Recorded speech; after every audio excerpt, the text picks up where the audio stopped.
ఒక తల్లికి ఒక కొడుకు ఒక బిడ్డ. ఆ తల్లి వండుకొని తింటూ ఉంటే ఒకరోజు ఆరోగ్యం పాడైపోతుంది ఆ తల్లికి.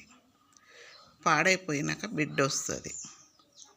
బిడ్డ వచ్చి అమ్మ నీ దగ్గర డబ్బులు ఏముతున్నాయి, తీసుకుపోయి హాస్పిటల్ చూపిస్తా అని అంటుంది. ఆ తల్లి అలానే కూర్చుంటుంది, ఆలోచిస్తుంటుంది.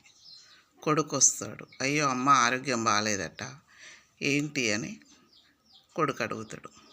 కొడుకు అడిగి దన్మని అమ్మని చూస్తాడు. అయ్యో చెల్లె ఇప్పుడే వచ్చినావు నువ్వు అని చెల్లెని అడుగుతాడు.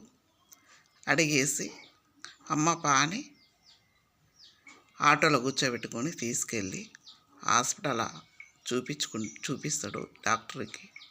చూపించి డబ్బులు జేబులోకి వెళ్ళి తీసి కొడుకు కడతాడు.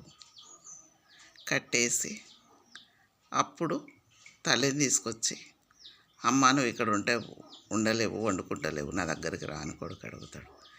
కానీ బిడ్డ వచ్చి ఏమంది, డబ్బులు ఉన్నాయమ్మా నేను హాస్పిటల్ తీసుకెళ్తా అంది. అంటే ఎంతైనా బిడ్డే, కొడుకు కొడుకే, తలగూరి పెట్టేవాడే కొడుకు. అది గ్రహించండి. అందుకే తల్లిని దూరం చేయకండి పిల్లలు, అనాథాశ్రమంలో చేర్చకండి.